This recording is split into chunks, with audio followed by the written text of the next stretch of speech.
വിശുദ്ധ കുരിശിന്റെ അടയാളത്താൽ ഞങ്ങളുടെ ശത്രുക്കളിൽ നിന്ന് ഞങ്ങളെ രക്ഷിക്കണമേ. ഞങ്ങളുടെ തമ്പുരാനെ, പിതാവിന്റെയും പുത്രന്റെയും പരിശുദ്ധാത്മാവിന്റെയും നാമത്തിൽ ആമേൻ.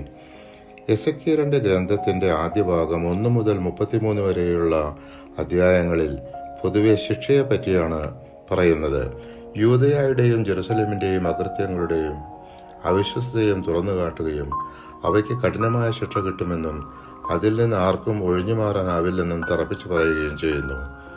രണ്ടാം ഭാഗമായ 34 മുതൽ 48 വരെയുള്ള അധ്യായങ്ങളിൽ പ്രധാനമായും കേൾക്കുക, തന്റെ അജഗണമായ ജനത്തെ കർത്താവ് നേരിട്ട് മേയ്ക്കും, ചിതറിപ്പോയതിനെ ഒരുമിച്ച് കൂട്ടുകയും മുറിവേറ്റതിനെ വെച്ചുകിട്ടുകയും ചെയ്യും, ശത്രുക്കളെയെല്ലാം തകർത്ത് ഇസ്രായേലിന് സുരക്ഷിതത്വവും ഐശ്വര്യവും നൽകും.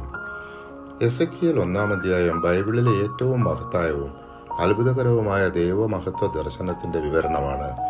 ബാബിലോണിലെ ചേബാർ നദിക്കരയിൽ തടവുകാരുടെ ഇടയിൽ ഇരിക്കുമ്പോൾ എസെക്കിയേലിന് ദൈവം തന്റെ മഹത്വവും സിംഹാസനവും ഒരു അത്യുജ്വല ദർശനമായി കാണിക്കുന്നു.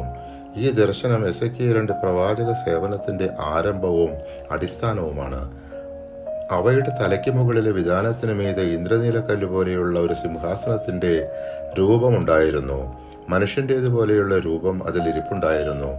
അവന്റെ അരക്കെട്ട് പോലെ തോന്നിച്ചിരുന്ന മുകൾ ഭാഗം തിളങ്ങുന്ന ഓടുപോലെയും അഗ്നി കൊണ്ട് പൊതിഞ്ഞിരുന്നാൽ എന്ന പോലെയും കാണപ്പെട്ടു. താഴെയുള്ള ഭാഗം അഗ്നി പോലെ കാണപ്പെട്ടു. അവന് ചുറ്റും പ്രകാശവും ഉണ്ടായിരുന്നു.